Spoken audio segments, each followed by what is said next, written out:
Welcome back, everyone. Today we're diving into a controversial discussion on international politics, specifically a recent expose where Jeremy Corbyn lays bare what he sees as Israel's criminal actions and Trump's illegal war on Iran. Yeah, that's quite a hot topic. So, Jeremy Corbyn, the former Labour leader, is really sparking some conversation here, isn't he? Absolutely. He calls out the dangerous gamble in escalating conflict and insists that both Western and Middle Eastern powers are playing risky games on the global stage. It's a loaded discussion indeed. Right, and he points fingers at Israel's alleged criminal behavior and tries to link that to Trump's approach with Iran. It sounds like he's not holding back at all. Exactly. He argues that Israel's aggressive moves in the region, especially concerning Iran, are downright illegal, while simultaneously highlighting what he sees as Trump's overreach when it comes to military involvement. Right, that's a bold claim. And then there's the call for the British government to own up to its own part in the Gaza conflict. He wants some serious transparency. Yep, that's a key point. He's not only discussing international players, but also pushing for domestic accountability. He believes that if a government is complicit, it should be transparent about its role. I get that. Now, what's interesting is his perspective shifts the narrative from just one country being at fault to exposing a more complex web. It's like he's saying there's no simple black and white scenario here, right?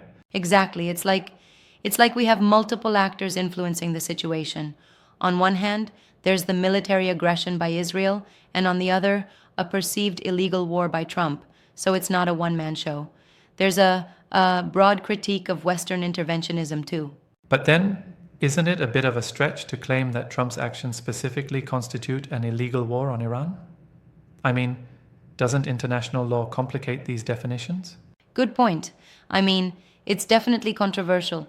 Jeremy Corbyn frames it as illegal given the lack of clear mandate and the consequences on international stability.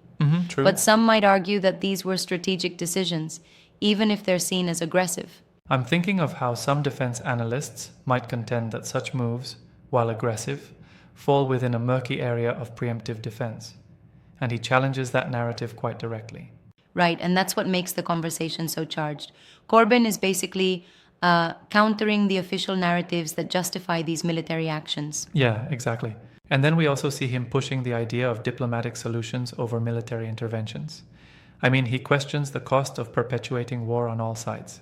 Precisely. He paints war as a series of dangerous escalations that ultimately, destabilize entire regions. In this case, the already volatile Middle East. That's a fair concern. It's sort of an appeal to common sense, right? Instead of fueling further conflict, we should be looking at dialogue, negotiations, maybe even new policies that break away from this cycle of aggression. Totally.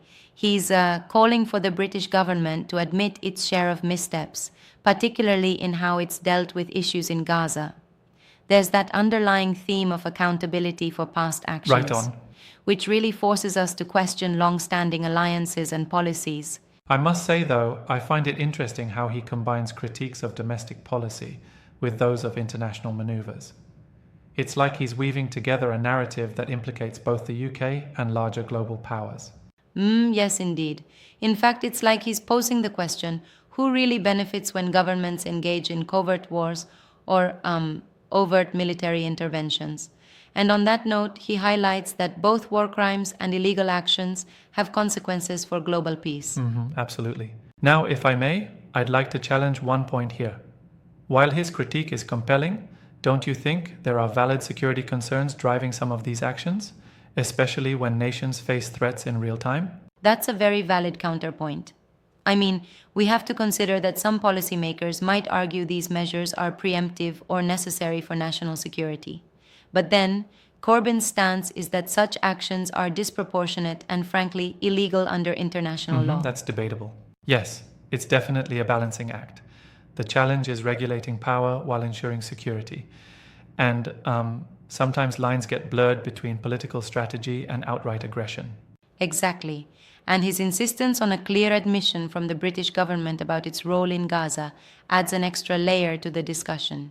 It suggests that behind all of this is not just ideological conflict, but also a history of politically motivated maneuvers that deserve Right. scrutiny. It's like calling for a full audit of historical foreign policies, isn't it?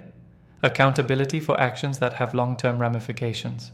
Absolutely. And it gives us an opportunity to examine the deeper narratives, national self interest versus global stability, and how those often end up clashing in the international arena. True, definitely. And then there's that question about the role of media, right? How these narratives are presented to the public. I mean, his message is coming through a channel like Declassified UK, a platform known for investigative journalism. Yes, exactly. That adds a journalistic weight to the discussion. It's not just a political rant, but more of an investigative expose. You could say it challenges the mainstream narrative, urging viewers to dig deeper into what actually transpires behind closed doors. That's critical. And what do you think about the entire framing of illegal war on Iran? It's a very polarizing descriptor. It's definitely provocative. I mean, using the term illegal automatically casts doubt on legitimacy. It's like he's forcing us to reconsider accepted justifications. But of course, there are those who would argue that in a world full of gray areas, labels like illegal often become more political than legal. I see that. Exactly, because by labeling it as illegal, you're stirring up a lot of legal, constitutional, and moral questions that might not be straightforward to answer. True.